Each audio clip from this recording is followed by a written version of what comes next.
बहुत समय पहले एक शहर में एक सौदागर रहता था, जिसके परिवार में एक बेटी के सिवा और कोई ना था। जब बेटी सयानी हुई तो उसका आकर्षक रूप रंग देखकर वहां का राजा उसे पाने के लिए चाले चलने लगा। अब बेटी की सुरक्षा की चिंता के कारण सौदागर का व्यापार के लिए बाहर जाना कठिन होने लगा। परंतु आखिर ऐसा कब तक चलता। आखिर एक दिन हिम्मत करके सौदागर ने सौदा लाने के लिए बाहर जाने की तैयारी की। उसने अपनी बेटी को बुलाया और उसे सावधान करते हुए कहा, प्यारी बेटी, मैं व्यापार के सिलसिले में कुछ समय के लिए बाहर जाऊंगा। जब तक मैं वापस ना आ जाऊं तुम घर से बाहर ना निकलना। तुम मुझसे वादा करो कि मेरे लौटने तक तुम घर में ही रहोगी। संयोग कुछ ऐसा था कि जिस दिन सौदागर ने अपने बाहर जाने की बात कही, उसी दिन सुबह उसकी बिटिया ने घर के पास के पेड़ पर किसी का पाला पोसा हुआ एक तोता देखा, जिसने अपनी मीठी बोली और चतुराई भरी बातों से बिटिया का मन मोह लिया था। बेटी ने कहा, पिताजी, घर में एकदम अकेले रहने की बात सोचकर मेरा दिल बैठा जा रहा है। क्या आप जाने से पहले मुझे एक तोता दिला सकते हैं जो मेरे साथ रहे, मेरी दिलजोई करता रहे। सौदागर की तो जान ही बसती थी बेटी में, सो वह तुरंत ही चल पड़ा एक तोते की खोज में। जल्दी ही उसे एक बूढ़ा मिल गया, जिसने बड़े सस्ते दामों में उसे अपना तोता बेच दिया। सौदागर बेटी के लिए तोता लेकर घर आया और कई अन्य हिदायतें देकर व्यापार के लिए यात्रा पर निकल पड़ा। जब राजा को सौदागर के जाने की बात मालूम हुई तो उसने सौदागर की बेटी से मिलने की योजना बनाई। उसने एक वृद्धा को अपने सहायता के लिए चुना और उसके हाथ एक चिट्ठी उस नवयुवती के लिए भेज दी।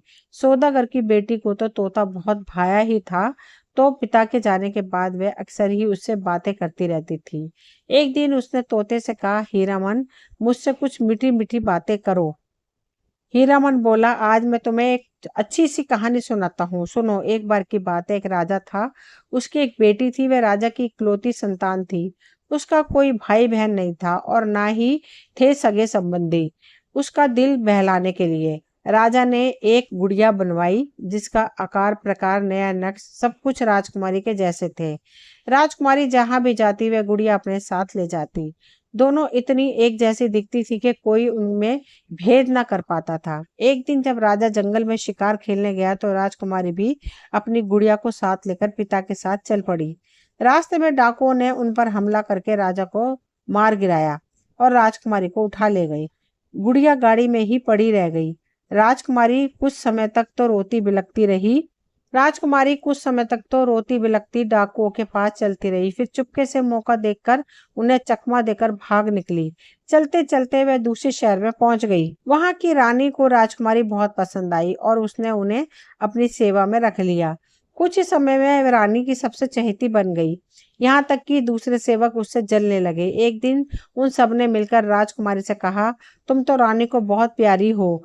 रानी तुम्हें अपनी सारी बातें बताती हैं। उन्होंने यह भी तो बताया ही होगा कि उनका एक बेटा था जो अब नहीं रहा।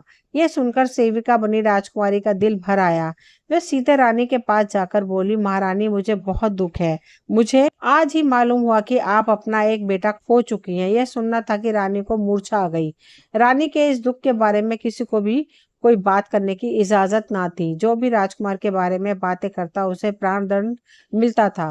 परंतु राजकुमारी तो रानी को परम प्रिय थी, इसलिए उन्होंने उसे प्राणदंड नहीं दिया, परंतु काल कोठरी में फिकवा दिया। कैद में राजकुमारी का बुरा हाल होने लगा। उसने खाना पीना छोड़ दिया और दिन रात रोती रहती। एक दिन आधी रात में उसे ऐसा लगा मानो किसी ने कोठरी की कुंडी खोली है और सहसा उसने देखा कि 5 लोग अंदर आए हैं, जिनमें 4 तो तांत्रिक थे और चौथा रानी का बेटा राजकुमार था, जो उन तांत्रिकों की कैद में था। तांत्रिक उसे आधी रात में हवाखोरी के लिए बाहर ले जाया करते थे। उसी समय सौदागर के घर के दरवाजे पर आहट हुई।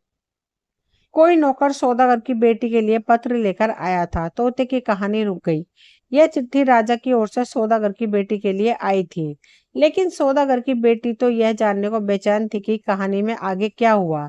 इसलिए उसने नौकर से कहा, जब तक पिताजी वापस नहीं आ जाते मैं किसी की चिट्ठी नहीं लूंगी। नौकर चिट्ठी लेकर वापस चला गया। तोते ने आगे कहना शुरू किया। सुबह जब काल कोठरी के चौकीदार ने देखा कि लड़की ने खाना बिल्कुल ही नहीं छोड़ा है, तो उसने इसकी सूचना रानी को दी। रानी ने लड़की को बुलवाया। उसने रानी को बताया कि उसका बेटा मरा नहीं है, वह तांत्रिकों का बंदी है और आधी रात को वे तांत्रिक उसे घुमाने के लिए ले जाते हैं। रानी ने अगली रात अपने सैनिकों को बर्ची भालों से लैस होकर कालकोठरी में भेजा। सैनिकों ने तांत्रिकों को मार डाला और राजकुमार को छुड़ा लाए। अब रानी ने राजकुमार का ब्याह उस लड़की से करने की सोची जिसके कारण वह कैद छूटा था। तभी द्वार पर फिर दस्तक हुई। सौदागर की बेटी से नौकर जिद करने लगा कि वह राजा की चिट्ठी पढ़ ले। ठीक है, अब कहानी पूरी हो गई, मैं चिट्ठी पढ़ लेती हूँ, सौदागर पुत्री बोली। लेकिन कहानी तो पूरी नहीं हुई, तुम आगे तो सुनो। हीरामन तोता जल्दी से बोल पड़ा। लड़की तो राजा के बेटे से शादी के लिए तैयार ही नहीं थी। उसने अशर्फियों से भरी थैली इनाम में ले ली और पुरुषों के पोशाक पहनकर अगले शहर की ओर चल पड़ी। इस शहर के राजा का भी बेटा बीमार था। सारे वैद्य हकीम इलाज करके हार गए थे। बीमारी थी कि ठीक होने का नाम ही नहीं ले रही थी। आधी रात से भोर होने तक वह ऐसा व्यवहार करता मानो किसी भूत प्रेत का साया उस पर हो। इस जानकारी को पाकर पुरुष भेष वाली राजकुमारी ने राजा को बताया कि वह वैद्य है और राजकुमार की बीमारी के बारे में सुनकर उसका इलाज करने आई है। उसे एक रात के लिए राजकुमार के कमरे में अकेला छोड़ दिया जाए। मरता क्या ना करता, राजा ने उसे राजकुमार के कमरे में एक रात की रहने की इजाजत दे दी। कमरे में अकेली होते ही राजकुमारी ने सबसे पहले पलंग के नीचे झांक कर देखा। वहां उसे एक चोर दरवाजा दिखाई दिया। वह उसमें घुस गई और एक सुरंग में पहुंच गई जिसके अंत में एक दिया जल रहा था। तभी सौदागर के नौकर ने दरवाजा खटखटाया और कहा कि एक बूढ़ी महिला सौदागर की बेटी से मिलना चाहती है। वह खुद को उसकी मौसी बताती है। वास्तव में यह बूढ़ी वही स्त्री थी जिसे राजा ने अपना सहायक बनाया था। लेकिन सौदागर की पुत्री कहानी में आगे का हाल जानना चाहती थी। मैं अभी किसी से नहीं मिलना चाहती, हीरामन आगे का किस्सा कहो। तो तोते ने आगे कहना शुरू किया। राजकुमारी सुरंग के आखिर में जलती रोशनी तक जा पहुंची। वहां उसने देखा कि एक बुढ़िया केतली में राजकुमार का दिल उबाल रही थी। उसने अपने जलने की परवाह न करते हुए केतली में से दिल निकाल लिया और तेजी से बीमार राजकुमार के पास वापस पहुंच गई। वहां उसने वह दिल राजकुमार के मुंह में डाल दिया और बस राजकुमार तो अच्छा हो गया। राजकुमार के पिता को पता चला तो पुरुष वैद्य बनकर आया है, वो असल में एक स्त्री है। फिर राजा ने उससे कहा, मैंने अपना आधा राज्य उस व्यक्ति को देने का वादा किया था जो मेरे बेटे को अच्छा कर देगा। क्योंकि तुम एक स्त्री हो इसलिए तुम्हारी शादी मेरे बेटे से होगी और तुम रानी बनोगी। बहुत अच्छी कहानी सुनाई हीरामन। अब मैं उस महिला से मिलूंगी जो अपने को मेरी मौसी बताती है। सौदागर की पुत्री बोली, अरे अभी कहानी पूरी कहाँ हुई। तोते ने कहा, अभी तो बहुत कुछ बाकी है, जरा ध्यान से सुनो। वैद्य बनी युवती ने राजकुमार से विवाह करने से मना कर दिया और उस नगर की ओर चल पड़ी जहां का राजकुमार अचानक अपनी जबान खोकर गूंगा हो चुका था। यहाँ पर भी राजकुमारी ने राजकुमार के साथ अकेले रहने की बात की। उसे इजाजत भी मिल गई। रात को वे बीमार के पलंग के नीचे छिप गई। आधी रात को उसने देखा कि खिड़की के रास्ते दो परियां आईं। उन्होंने राजकुमार के मुख से एक कंकर निकाला और सुबह तक राजकुमार के साथ हंसी ठट्टा किस्से कहानी सुनाना करती रही। भोर में जाने से पहले उसके मुंह में वह कंकड़ फिर डाल दिया और राजकुमार गूंगा हो गया।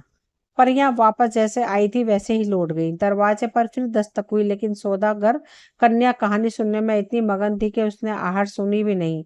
तोते ने कहानी जारी रखी। अगली रात जब परियों ने राजकुमार के मुंह से कंकर बाहर निकाला और पलंग पर रखा तो नीचे छुपी हुई राजकुमारी ने चादर खींचकर पत्थर नीचे गिरा दिया और धीरे से अपने पास खिसकाकर जेब में रख लिया। भरपूर मनोविनोद के बाद जब परियां भोर में वापस जाने लगी तो उन्होंने कंकर ढूंढा पर वह उन्हें नहीं मिला।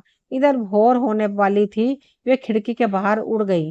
कंकर निकल जाने के कारण राजकुमार की बोली वापस आ गई। अब राजा ने राजकुमारी को अपना राजवैद्य नियुक्त कर लिया।